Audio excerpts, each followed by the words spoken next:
ang pag-file nila ng anti-terrorism law. Yung mga sinabi ko ngayon, yun yung gusto nilang gawin. Kaya pinipilit nila na merong violation sa batas. Mag-cancel ng passport, mag-red notice, mag-unlock, mag-issue ng kaliwat kanang search warrant.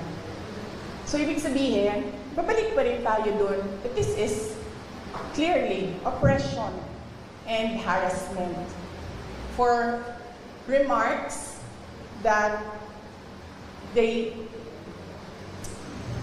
pinipilit nila to take it out of its logical context.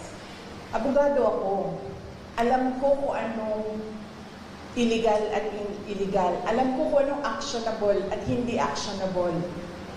Hindi actionable ang maghabilin ka. Hindi actionable yun. Walang active threat kung hindi ako mamatay. Walang mali doon. Walang illegal doon. Sinabi nila kahapon kung sino bang nandoon sa inyo sa interview press briefing namin. Sabi nila, pinalaki at pinalakas yung security ng First Family, ng President, dahil may threat. So ako, napaisip ako, nilalakasan niyo yung security niya? Ibig sabihin na yun, papatayin na ako? Why for? Will you double the security? Diba?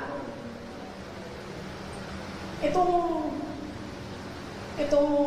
mga dictators and oppressors, unfortunately, hindi sila magaling mag-isip. Basta lang sila tira, pero hindi nila iniisip na lahat ng sinasabi nila doesn't make sense, especially kapag nagsisinungaling ka, mahuhuli at mahuhuli ka sa pagsisinungaling mo. Kaya nung nakita ko yung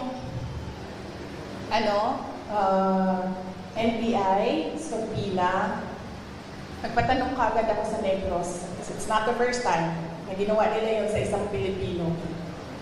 Sabi ko, anong nangyari sa Negros? Sinabi sa akin kung anong nangyari sa Negros.